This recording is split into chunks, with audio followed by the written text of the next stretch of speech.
श्री शिवाय नमस्तुभ्यं मित्रों, जय महाकाल, हर हर महादेव। तो मित्रों, कैसे हैं आप सब? आशा करते हैं आप सब लोग बहुत अच्छे होंगे। मित्रों, हम सबको पता है कि 6 सितंबर को है अनंत चतुर्दशी का बहुत ही प्यारा सा दिन है, बहुत विशेष दिन है। इस दिन अनंत चतुर्दशी के दिन हम सभी लोग भगवान गणेश के साथ साथ भगवान हरि को भी प्रसन्न करने का उपाय करते हैं। तो आज हम सभी लोग अपने घरों में 14 गांठ वाला जो धागे का विशेष उपाय है उसे करेंगे और इस अनंत चतुर्दशी पे भगवान से आशीर्वाद प्राप्त करेंगे। तो मेरे साथ वीडियो में लास्ट तक बने रहिएगा और तीनों उपायों को समझने का प्रयास करते हैं। सबसे पहले ही उपाय की बात करते हैं, जो कि 14 गांठ वाला विशेष उपाय है। सामने स्क्रीन पे आपको काले कलर का धागा दिख रहा है और उस पर कुछ गांठें दिख रही हैं इस तरीके से, है ना मित्रों। ज़रूरी नहीं कि आप इसी प्रकार की गांठें लगा लें, आप कैसे भी गांठें लगा पाते हो, गोल कैसे भी, सिंपल सी गांठ। एक काला धागा लीजिएगा और उसमें गिन करके 14 गांठ लगाइएगा, ठीक है। मान लेते हैं आपको इतना भी नहीं आता, यानी कि आप ये भी नहीं कर पाते, तो मार्केट में आसानी से गांठ लगा धागा भी मिलता है, सिंपल भी मिलता है और गांठ लगा हुआ धागा भी मिलता है। तो आप मार्केट से भी गांठ लगा हुआ धागा ले आइए या फिर कोई ब्रेसलेट ले आइए। बस उस पर ध्यान रखिएगा, उस पर जो मोती, जो मूंगे पड़े हुए हैं वो 14 होने चाहिए। 14 का आज के इस उपाय में बहुत अधिक महत्व है, ठीक है। आप अपनी सुविधा अनुसार धागा या फिर कुछ भी ब्रेसलेट ले आइएगा। इसके साथ ही हमें एक घी का दीपक तैयार करके लेके जाना है, क्योंकि भगवान नारायण के लिए आप ये दीपक तैयार करके लेके जा रहे हैं, तो जाहिर सी बात है देवता के लिए तो आप गोल बाती ज़रूर लगाएंगे, गोल बाती लगा लीजिएगा। गौ माता के दूध का बना जब घी मिल जाता है तो उसका भी महत्व बहुत अधिक बढ़ जाता है। तो आप घी से इस बाती को लगा लीजिएगा। आपने जो धागा लिया है, ब्रेसलेट लिया है, कुछ भी लिया हो, सिंपल लिया हो, गांठ वाला लिया हो, और इस दीपक को ले करके आपके घर में भगवान नारायण अर्थात भगवान विष्णु का फोटो, कैलेंडर, मूर्ति, कुछ भी हो, XYZ कुछ भी हो, वहाँ पर आपको जाना है। इस अनंत चतुर्दशी के उपलक्ष्य में आप इस घी के दीपक को प्रज्वलित कर दीजिएगा और जो आप गांठ वाला धागा लेके गए हैं उसे भगवान विष्णु के समक्ष उनके चरणों में अर्पित करके आपको ओम नमो भगवते वासुदेवाय मंत्र से अर्पित करना है और दोनों हाथ जोड़ करके यहीं पर बैठ जाना है और भगवान से निवेदन करेंगे आपके घर की परेशानियों को दूर करने के लिए, आपको अपना आशीर्वाद प्रदान करने के लिए। और हाँ मित्रों, मान लीजिए किसी व्यक्ति के शरीर में दर्द रहता है, उसके पैर में ना किसी के कहते हैं हाथी पाँव हो गया, अर्थात उसका एक पैर सूज जाता है, काफ़ी ज़्यादा फलेरिया हो जाता है। ऐसी विभिन्न जिस व्यक्ति के शरीर में बीमारियां हों, आप उसको ये धागा दे दीजिएगा, वह इस धागा को पहन लेगा तो उस व्यक्ति की सारी बीमारियां दूर हो जाएंगी।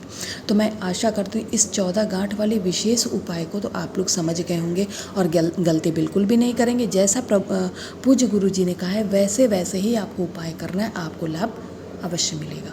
अब दूसरे उपाय की बात करते हैं, जिसका लाभ पहले समझ लेते हैं। मान लीजिए किसी उपाय में आपसे गलती हो गई, जाने अनजाने, आपको बाद में स्मरण आ रहा है या स्मरण ही नहीं है, तो आप ऐसी कंडीशन में आपको चंदन लेना है। हाँ, इस उपाय में ऐसा ज़रूरी नहीं कि आप लाल ही चंदन लीजिए। अगर लाल चंदन नहीं मिल पाता है तो आप पीला चंदन ले लीजिए। कुल मिला के आपको चंदन लेना है, चाहे लाल हो चाहे पीला हो, दोनों ही चंदनों में से जो भी आप एक चंदन ले रहे हैं, 1 से 2 चुटकी चंदन ले करके उसमें कुछ जल की बूंदें डाल करके उसका पेस्ट बना लीजिएगा। अगर सूखा नहीं है, आपको पेस्ट वाला ही मिला है, तो आप पेस्ट वाले चंदन का ऐसे ही प्रयोग कर सकते हैं।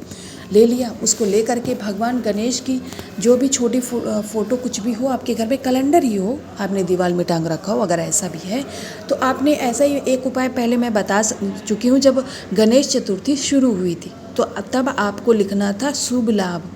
अब इस उपाय में हमें शुभ लाभ ना लिख करके एक चंदन की बड़ी बिंदी भगवान के दाहिने साइड में और एक बड़ी बिंदी आपको दूसरी ओर यानी उत्तर दिशा में लगानी है। यानी दोनों ही दिशाओं में आपको चंदन की बड़ी सी 2 बिंदियाँ लगानी है। एक बिंदी हम माता रिद्धि के नाम की लगाएंगे और एक माता सिद्धि के नाम की लगाएंगे। जहाँ मैंने ये दोनों नाम लिए, आप लोग तुरंत समझ गए होंगे कि इस उपाय से हमें धन की भी प्राप्त होगी। जी हाँ मित्रों, बिल्कुल होगी। पहले तो आप बिंदी लगा करके दोनों माता के नाम की और भगवान गणेश जी से जो भी जाने अनजाने में आपसे गलतियाँ हुई उसके लिए क्षमा याचना कर लीजिएगा। आपको स्मरण है या नहीं है, आप फिर भी क्षमा याचना कर लेंगे तो अगर हमसे अनजाने में भी गलतियाँ हुई होती हैं तो उसके लिए भी हमें क्षमा मिल जाती है। इतना कर लीजिएगा। साथ ही में भगवान गणेश से माता रिद्धि और माता सिद्धि के आगमन अर्थात माता लक्ष्मी के आपके घर में आगमन की कामना करेंगे, उनसे अपने घर में धन लाभ की कामना करेंगे और अपने हृदय की बात भगवान गणेश जी से कह के आप इन बिंदियों को लगा करके भगवान से अपनी इच्छा, अपनी मनोकामना को कहने के बाद में तब आप सभी लोग वापस आएंगे। तो हमने 2 उपायों की बात कर ली है और मैंने पूरा प्रयास किया कि आप लोग समझ जाएं। अब चलिए हम जल्दी से तीसरे उपाय और अंतिम उपाय की भी बात करते हैं। उससे पहले जो लोग चैनल पे पहली बार आए हैं, मेरी आवाज़ पहली बार सुन रहे हैं, वो मेरे चैनल को सब्सक्राइब और वीडियो को लाइक करना बिल्कुल भी नहीं भूलेंगे मित्रों। तो मित्रों, यहाँ पर हम लोग जो तीसरा और अंतिम उपाय करने वाले हैं वो हमारी किसी इच्छा की पूर्ति के लिए। जब हमें हमारी इच्छाएं ख़त्म नहीं होती, अर्थात हमारे पास मान लीजिए आज खाना है, अब हमें लग रहा है हमें पीने के लिए मिल्क शेक मिल गया, ठीक है, अब लग रहा है अरे आइसक्रीम ले लेते तो ज़्यादा अच्छा। तो आप लोग जानते हैं आपका जो मन होता है बहुत चंचल होता है, ऐसे ही हमारी आवश्यकताएं भी होती। हम भगवान के सामने एक इच्छा को लेके जाते हैं लेकिन पूर्ण दूसरे के लिए भी कामना करते हैं। तो ऐसे में पहले तो आपको अक्षत चावल के दाने ले लेने हैं, साथ ही में आपको लेना है इत्र। इत्र के साथ में आपको लेना है जल। जल में गंगा जल तो डालिएगा, अगर नहीं है तो कोई बात नहीं, आपने इस कलश में जो इत्र लिया है उसे डाल लीजिएगा और चावल के दाने आपको नहीं डालने हैं। इस कलश को उठाएंगे, आपकी इच्छाओं को पूर्ति कराने वाला या कलश है, इसे ले करके अपने इष्ट, अपने आराध्य भगवान शंकर के शिवलिंग के पास जाएंगे मित्रों। यहाँ पहुँच करके उत्तर दिशा में मुख करके खड़े हो जाएंगे। अब आपको क्या करना है, आप अपनी इच्छाओं को पूर्ति के लिए आए तो सबसे पहले तो 1 लोटा जल महादेव जी की शिवलिंग के ऊपर श्री शिवाय नमस्तुभ्यं मंत्र का जाप करते हुए समर्पित कर दीजिएगा। और हाँ, आप निश्चय कर लें कि आप महादेव जी के शिवलिंग से पूरा जल नीचे गिर गया है, अर्थात उनकी शिवलिंग अब सूख चुकी है पूरी तरीके से, तभी आप आगे उपाय करेंगे। अगर नहीं सूखी तो आप अपने दोनों हथेलियों के अर्थात दोनों हाथों की सहायता से जो शेष जल उनकी शिवलिंग पे है उसे शिवलिंग से नीचे गिरा दीजिएगा।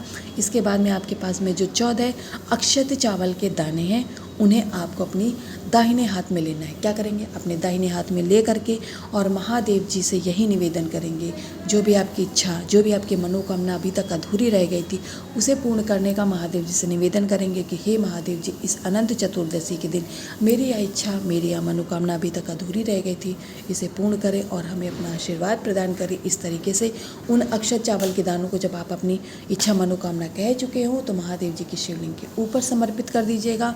और जब समर्पित करेंगे तो आपको मंत्र बोलना है ओम नमो भगवते वासुदेवाय, ठीक है, यानी भगवान नारायण, भगवान हरि का भी इसमें योगदान रहेगा आज के इस उपाय में, क्योंकि अनंत चतुर्दशी पूरी तरीके से समर्पित होती ही है उन्हें, ठीक है। तो इस तरीके से जब आप उपाय करेंगे आपका कोई भी उपाय अधूरा नहीं रहेगा। इतना करने के बाद में आप सभी लोग अपने घर पे वापस आ जाएंगे। तो मित्रों, तीनों उपायों को समझाने का मैंने पूरा प्रयास किया और मैं आशा करती हूँ आप लोग यह सभी उपाय समझ गए होंगे। तो जाते जाते कमेंट सेक्शन में महादेव जी का और उनके प्रिय पुत्र अर्थात भगवान विघ्नहर्ता गणेश का, भगवान नारायण का कोई सा भी प्यारा नाम लिखते हुए ज़रूर जाइएगा। इन तीनों ही देवताओं की कृपा आपके जीवन पर सदा बनी रहे। श्री शिवाय नमस्तुभ्यं।